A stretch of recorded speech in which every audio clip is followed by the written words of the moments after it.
Assalamualaikum warahmatullahi wabarakatuh. Shalom, Om Swastiastu, Namo Buddhaya, salam kebajikan bagi kita semua. Halo teman-teman semua, perkenalkan nama saya Willy Layu Pratama dengan NIM G0024211 dari kelompok A10 Prodi Pendidikan Dokter Universitas 11 Maret Surakarta. Pada video kali ini saya akan menjelaskan mengenai laporan anatomi di blok 2.3 saya. Kita langsung saja masuk ke penjelasannya, yaitu yang pertama itu saya akan membacakan laporan terlebih dahulu.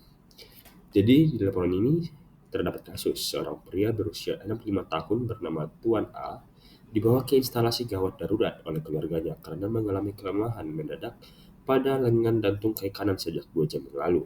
Selain itu, keluarga pasien melaporkan bahwa pasien berbicara terbata-bata, sulit menyusun kata-kata, dan tampak bingung ketika diajak berbicara. Tidak ada riwayat trauma kepala sebelumnya. Pada pemeriksaan fisik didapatkan beberapa data.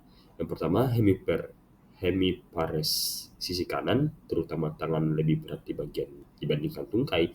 Refleks sisi kanan meningkat dan terdapat Babinski sign positif di sisi kanan. Hilangnya sensasi nyeri dan suhu pada sisi kanan tubuh termasuk pojok kanan. Saat diminta menyelutupkan lidah pasien menyimpang ke arah kiri. Pasien tampak kesulitan dalam berbicara secara motorik, tetapi memahami instruksi sederhana. Riwayat medis menunjukkan bahwa pasien merupakan perokok aktif, memiliki hipertensi dan diabetes mellitus yang tidak terkontrol. Pemeriksaan CT scan kepala menunjukkan infark iksemik pada lobus frontalis dan parietalis kiri, terutama di bagian korteks motorik dan sensorik primer. Terdapat pula iskemia parsial pada pons kiri.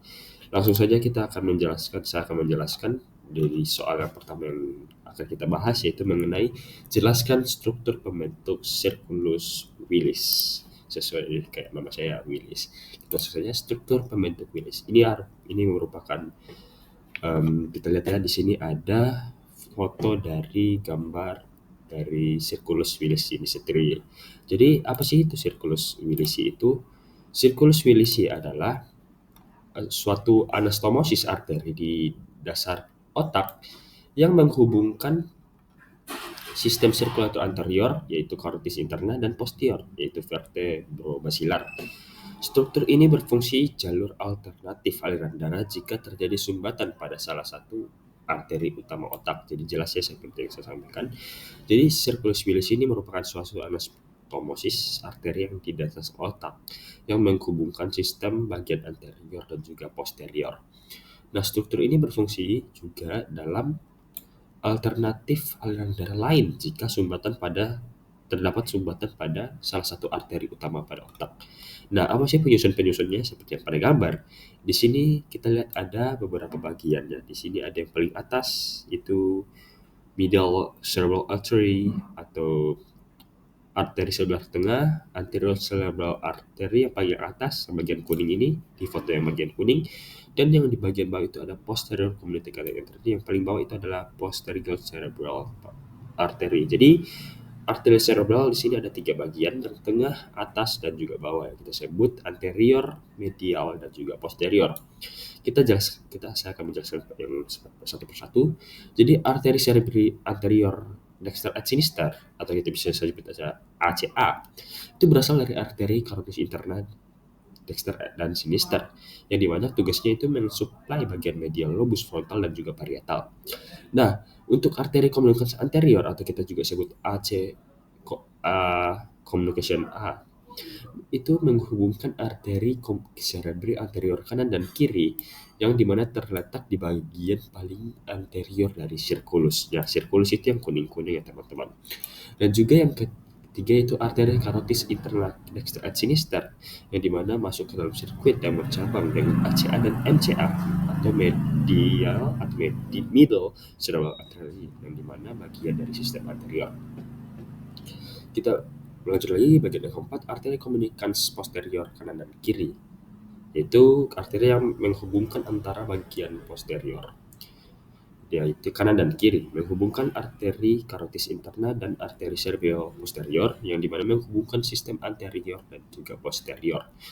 Yang kelima yaitu arteri cerebri posterior sinister dexter et sinister, yang berasal dari arteri basilar, yang berfungsi untuk mensuplai lobus occipital dan bagian inferior dari temporal. Ada juga yang terakhir yaitu arteri basilar, yaitu arteri yang paling bawah. Yang bercabang-cabang itu merupakan terbentuk dari pertemuan dua arteri vertebralis yang sebelumnya bercabang menjadi PCA atau kita sebut tadi arteri cerebri posterior yang juga menyuplai batang otak dan cerebellum. Nah, fungsinya apa sih sebenarnya? Fungsinya itu yang pertama dari redundansi perfungsi otak atau collateral flow. Nah, jika ada sumbatan di salah satu arteri besar, misalnya kita sebut saja misalnya karotis interna kanan, itu sirkulus ini akan memungkinkan aliran darah dari sisi yang tidak terkena sumbatan untuk tetap menyuplai area yang otak yang terdampak. Nah, ada juga stabilisasi tekanan darah otak yang mampu menyamakan tekanan darah antar sisi otak agar terlihat stabil dan juga agar tetap stabil dan juga menjaga hemostatis aliran darah sehingga sangat penting saat terjadi penurunan tekanan darah sistemik mendadak. Baik, saya akan lanjut lagi ke bagian yang selanjutnya yaitu perbedaan antara traktus corticospinalis dan juga traktus spinothalamikus. Di sini ada dua gambar ya teman-teman. Yang gambar bagian kiri merupakan gambar dari traktus corticospinalis, sedangkan di bagian kanannya itu traktus spinothalamikus. Baik, apa sih perbedaan dari traktus corticospinalis dan juga traktus spinothalamikus ini? Jadi, secara garis besar, perbedaannya ada berada di fungsi, titik awal dan akhir, dan juga lokasi penyilangan dan juga letak relatif di medula spinalisnya. Kita bahas satu persatu. Untuk fungsi utama, traktus corticospinalis ini berfungsi menghantarkan impuls motorik sadar dari korteks cerebri ke otot-otot rangka. Jadi fungsinya ini untuk gerakan volunter atau impuls dari otak ke otot-otot skelet untuk bisa menggerakkan anggota tubuh kita seperti ini. Ini merupakan tugas dari traktus corticospinalis. Sedangkan untuk traktus spinothalamikus itu sendiri itu menghantarkan rangsangan sensorik berupa nyeri, suhu, dan sentuhan kasar dari tubuh ke otak. Jadi untuk corticospinalis itu dari otak ke bawah, sedangkan untuk spinothalamikus dari bawah ke otak. Contohnya, saya memegang, saya terkena api yang menghantarkan impuls sinyal jika saya terkena api, yaitu traktus spinothalamikus. Kemudian otak memberikan impuls melalui corticospinalis agar saya bisa menarik tangan saya agar tidak terbakar. Itu salah satu perbedaan dari kedua traktus itu. Nah, kita masuk lagi ke titik awal dan titik akhirnya. Untuk corticospinalis ini dimulai dari korteks motorik primer area Brodmann 4 yang berakhir pada neuron motorik di medula spinalis. Sedangkan untuk spinothalamikus itu dimulai dari reseptor sensorik perifer, kemudian melanjut ke neuron pertama di ganglion spinal, naik ke talamus dan berakhir di korteks sensorik. Nah, di sini kita lihat ya, seperti yang saya sampaikan tadi, kalau misalnya corticospinalis ini dari otak ke bawah, sama seperti ya, dari Brodmann 4 turun ke medula spinalis. Sedangkan di spinothalamikus itu berasal dari reseptor sensori perifer naik ke korteks sensorik. Nah, itu perbedaannya. Dan juga di sini lokasi penyilangannya yang dimana corticospinalis itu menyilang di medula oblongata, sedangkan untuk spinothalamikus menyilang di segmen spinal beberapa tingkat setelah masuk medula spinalis. Kita lanjut lagi ke bagian yang ketiga. Mohon maaf sebelumnya, saya lupa menjelaskan bagian yang terakhir, yaitu bagian letak relatif di medula spinalis dari traktus corticospinalis dan juga traktus spinothalamikus itu sendiri. Jadi, letak relatif di medula spinalis untuk traktus corticospinalis ini terletak di kolumna lateral dan anterior, terutama traktus corticospinalis di bagian lateralis. Sedangkan untuk spinothalamikusnya terletak di bagian kolumna anterolateral. Jadi kita bisa lihat ya, di sini ada perbedaan. Corticospinalis berada di kolumna lateral dan anterior, sedangkan untuk spinothalamikus itu terletak di kolumna anterolateral dan lateral dan anterior di corticospinalis. Kita lanjut lagi ke bagian yang selanjutnya, yaitu pembagian truncus cerebri. Jadi kita tahu kalau truncus cerebri itu merupakan batang otak ya, yaitu bagian otak bagian bawah ya, dan juga di bagian ductus truncus cerebri ini memiliki banyak sekali komponen-komponen penting dalam penyusun kehidupan manusia. Kita langsung masuk saja yang bagian pertama. Oh ya, di gambar ini sudah terlihat ya di sini untuk truncus cerebri itu sudah dibagi menjadi 3 bagian, yaitu mesencephalon, pons, dan juga medulla oblongata. Kita pertama jelaskan untuk mesencephalon terlebih dahulu.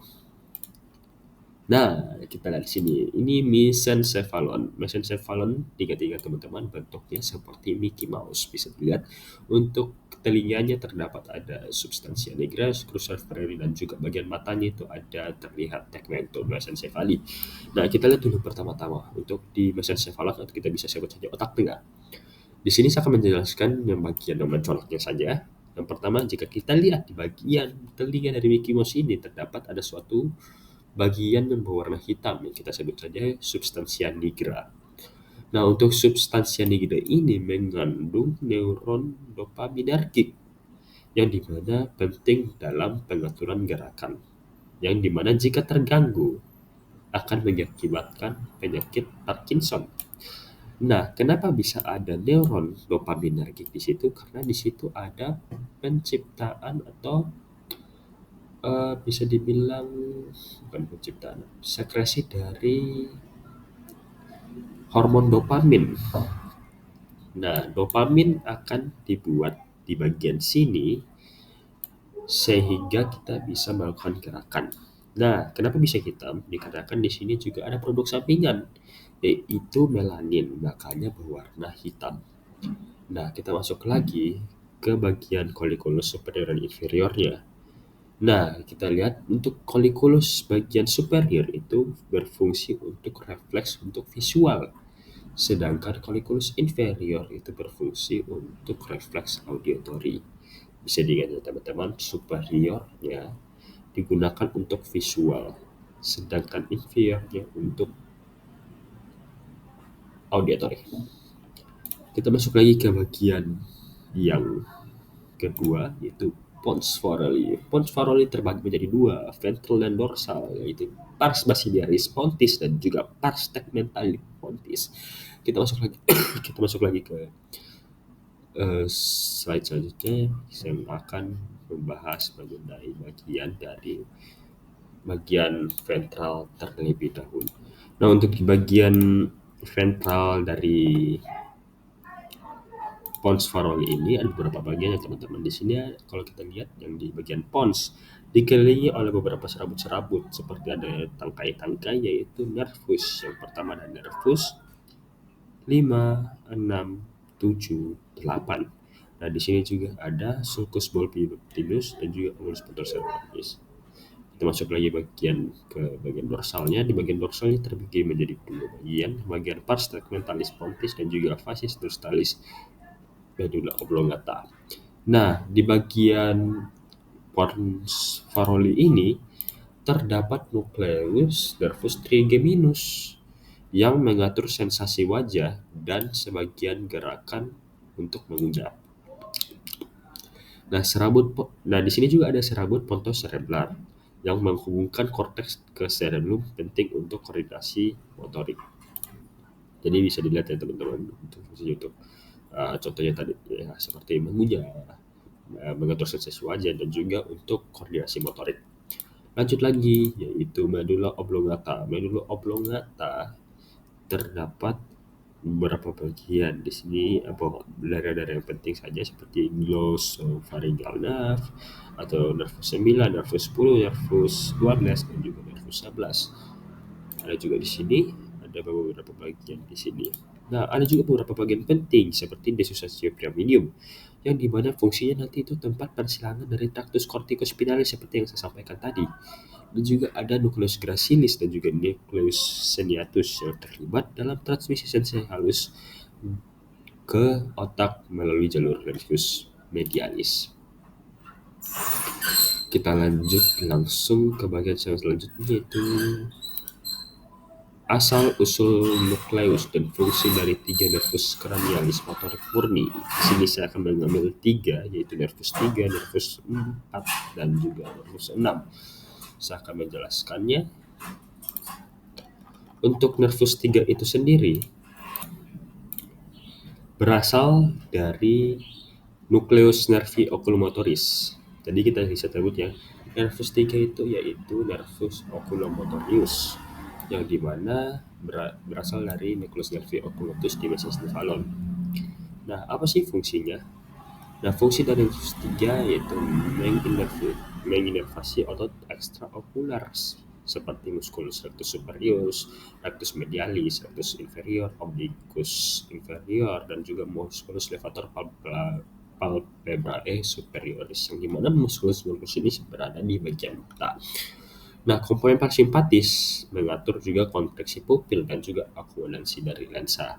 Nah, ada juga bagian-bagian lesinya, baik dari upper motor neuronnya atau kita bisa UMN, dan juga lower motor neuron atau LMN ya. Nah, kita bahas satu-satu, yang dimana di UMN ya, di nervus 3 ini sering tidak menimbulkan gejala signifikan unilateral karena nukleus ini memiliki inervasi bilateral. Nah, jika bilateral terjadi ptosis ringan atau gangguan otot mata. Sedangkan kalau misalnya lower motor neuron akan menyebabkan ptosis atau kelopak mata turun. Ada diplopia, mata abduksi dan depresi, midriasis pupil melebar, dan hilangnya refleks cahaya dan abduksi. Masuk lagi ke nervus 4 yaitu trochlearis. Dari mana sih asalnya di nervus 4 atau trochlearis? Nah, berasal dari nervus nucleus nervi trochlearis di mesencephalon pada level collicus inferior. Fungsinya apa? Fungsinya menginervasi satu otot saja, yaitu musculus obliquus superior. Fungsinya untuk depresi dan intorsi bola mata saat aduksi. Ada juga lesinya baik UMN dan juga elemen. Untuk UMN-nya sulit dinilai karena nukleus disupresi secara bilateral. Lesi sangat jarang menyebabkan defisit klinis bilateral, sedangkan kalau LMN-nya menyebabkan beberapa klinis, yaitu diploma vertikal, kepala sering demikian ke arah yang sehat untuk mengkompensasi mata tidak bergerak ke bawah saat diaduksi. Nah, nervus ke-6 yaitu nervus abducens. Nah, dari mana sih asalnya? Berasal dari pons. Itu nukleus nervi abducens berbeda dari nervus 3 dan 4 yang berasal dari mesencephalon. Untuk abducens berasal dari pons, yang dimana menginervasi musculus rectus lateralis untuk abduksi bola mata. Untuk UMN-nya jarang menimbulkan defisit, dan juga untuk LMN-nya terjadi atau tidak bergerak ke lateral, mata dalam posisi medial, dan juga diplopia horizontal. Kita lanjut masuk saja ke slide yang selanjutnya, yaitu lokasi dan fungsi dari area Brodmann, area 4, area 123, area 44 dan 45, dan juga area 22. Pasti beberapa dari kita mungkin belum menghafal ya dari area Brodmann ini, padahal area Brodmann ini merupakan bagian yang sangat penting di bagian otak kita sendiri dan juga memiliki fungsi-fungsi yang berbeda-beda dan sangat krusial untuk aktivitas manusia. Nah, saya akan menjelaskannya bagian nomor area 4 terlebih dahulu. Untuk area 4 yang kita sebut saja primary motor cortex atau area motorik primer, yaitu gyrus precentralis, ini berada di gyrus precentralis seperti namanya, yaitu di lobus frontal, yang dimana fungsinya itu untuk mengontrol gerakan otot voluntar dalam gerakan sadar. Ini. Nah, merupakan fungsi utama dari tractus corticospinalis seperti yang saya sampaikan tadi. Jadi corticospinalis tadi berasal mengirim sinyal yang berasal dari nervus 4 ini, area nervus 4 yang mengontrol gerakan otot, menggerakkan. Nah, kalau misalnya area berapanya rusak di bagian 4 ya tidak bisa bergerak. Kita masuk lagi ke area 123, area berapanya itu primary somatosensory cortex, sesuai namanya ya. Somatosensorik, area sensorik primer yang berasal dari gyrus postcentralis, yaitu lobus parietal. Fungsinya apa? Fungsinya untuk menerima sensasi dari tubuh seperti tekanan, nyeri, temperatur, proprioceptif, dan raba. Ini juga sama ya seperti apa tadi namanya, bukan corticospinalis. spinothalamikus, yang dimana fungsinya untuk menerima rangsangan-rangsangan dari luar tubuh, dari tubuh bagian bawah ke dalam otak. Nah, kita masuk lagi ke bagian C, yaitu area Brodmann 44 dan 45, yang kita sebut saja Broca's area. Nah, lokasinya ada berada di gyrus frontalis inferior, ataupun dua-duanya ini beda. Area 44 ada di pars opercularis, sedangkan area 45 berada di pars lingualis. Fungsinya apa? Untuk produksi bahasa dan komunikasi atau bicara, seperti yang saya sampaikan sekarang, yang seperti yang saya lakukan sekarang. Saya dapat berbicara dikarenakan adanya koordinasi di area Brodmann 44 dan juga 45, dan juga mengontrol ekspresi verbal, lisan, dan juga tulisan. Seperti ini, saya berbicara dengan ekspresi, itu juga diatur oleh area Brodmann ini. Nah, untuk lesinya menyembuhkan afasia Broca, yaitu gangguan punca, terganggu bicara dapat cepat putus dan terputus-putus. Contohnya, mengontrol ekspresi verbal, nah kayak gitu, terputus-putus jadi pengalaman. Nah, ada juga area Brodmann yang kedua-dua, atau kita sebut saja Wernicke's area atau area auditory sekunder. Nah, lokasinya di mana? Lokasinya ada di lobus temporalis superior posterior. Fungsinya untuk pemahaman bahasa, baik lisan maupun tulisan, dan juga lesi menyebabkan afasia Wernicke, yaitu pasien bisa bicara lancar, tapi isinya tidak bermakna. Nah, berbicara contohnya, saya bilang, "Selamat pagi Pak, saya makan nasi goreng dokter." Akan beda. Masuk lagi ke bagian selanjutnya. Mengapa oklusi pada arteri cerebri media lebih sering menyebabkan kelumpuhan pada wajah dan lengan dibandingkan tungkai? Nah, oklusi pada arteri cerebral media, atau kita sebut saja ACM, lebih sering menyebabkan kelumpuhan pada wajah dan lengan dibandingkan tungkai. Hal ini dikarenakan ada beberapa alasan, ada alasannya ya. Nah, di dalam gyrus presentalis, tubuh manusia direpresentasikan dalam bentuk kontur homunculus. Wajah dan lengan, bagian lateral korteks motorik, disuplai oleh ACM. Sedangkan untuk anterior dan kaki, bagian medial korteks motorik disuplai oleh arteri cerebri anterior. Bisa dilihat ya teman-teman. Jadi, ada kesimpulannya, yaitu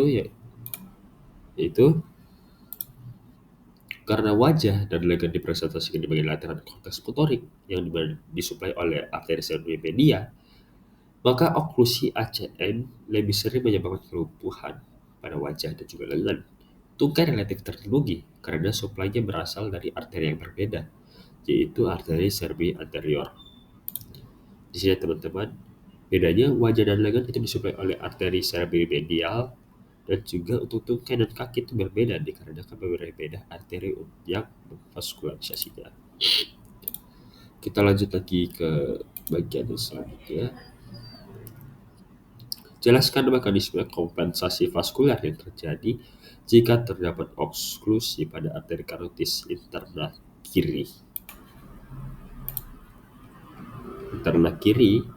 Dengan mengaitkan struktur sirkulus Willisi yang terlibat. Ya, di sini ada beberapa bagian ya. Di sini kita akan menjelaskan mengenai mekanisme dari kompensasi vaskular jika ada oklusi atau hambatan pada arteri karotis interna kiri dengan mengaitkan struktur dari sirkulus Willisi yang terlibat, seperti yang saya sampaikan tadi. Di sini seperti kasusnya. Nah, ketika arteri karotis interna kiri tersumbat, atau kita bisa sebut saja oklusi, suplai darah ke area yang biasanya dilayani oleh pembuluh darah tersebut, seperti arteri cerebri anterior kiri, ACA kiri, arteri cerebri media atau ACM kiri akan terganggu. Namun, sirkulus Willisi memungkinkan aliran darah dari pembuluh lain untuk mengisi kekosongan tersebut, seperti yang saya sampaikan tadi. Jika ada bagian yang tersumbat, akan ada mekanisme-mekanisme lain yang akan mengalirkan darah ke daerah yang tersumbat tadi. Dan dari sisi kanan terlebih dahulu, kita bisa sebut kontralateral. Untuk sisi kanannya, arteri karotis interna karena tetap berfungsi normal. Darah dari sisi kanan dapat mengalir ke arteri cerebri anterior kanan lalu menyeberang ke sisi kiri melalui arteri komunikans anterior untuk menyuplai anterior cerebri anterior kiri. Nah, bagaimana dari sistem posteriornya? Dari sistem posteriornya itu atau kita sebut saja vertebrobasilar, ini darah dari arteri vertebralis kanan dan kiri bergabung membentuk arteri basilar yang kemudian bercabang menjadi arteri cerebri posterior kanan dan kiri. Dari arteri cerebri posterior kiri, darah dapat mengalir ke arteri karotis interna kiri melalui arteri komunikans posterior kiri.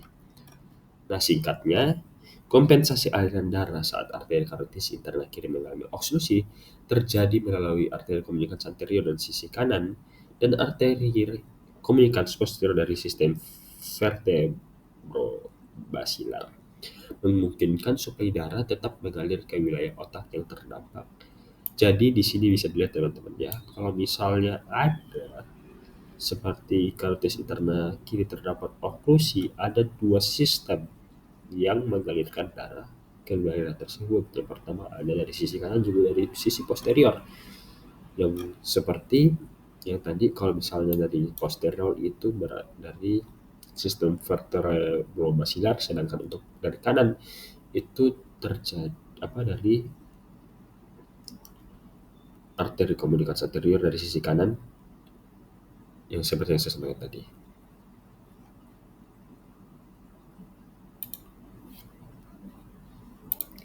Baik, demikianlah penjelasan saya mengenai laporan anatomi saya di blog 2.3 ini. Kiranya dapat dimengerti. Saya ucapkan terima kasih telah menyaksikan. Wassalamualaikum warahmatullahi wabarakatuh.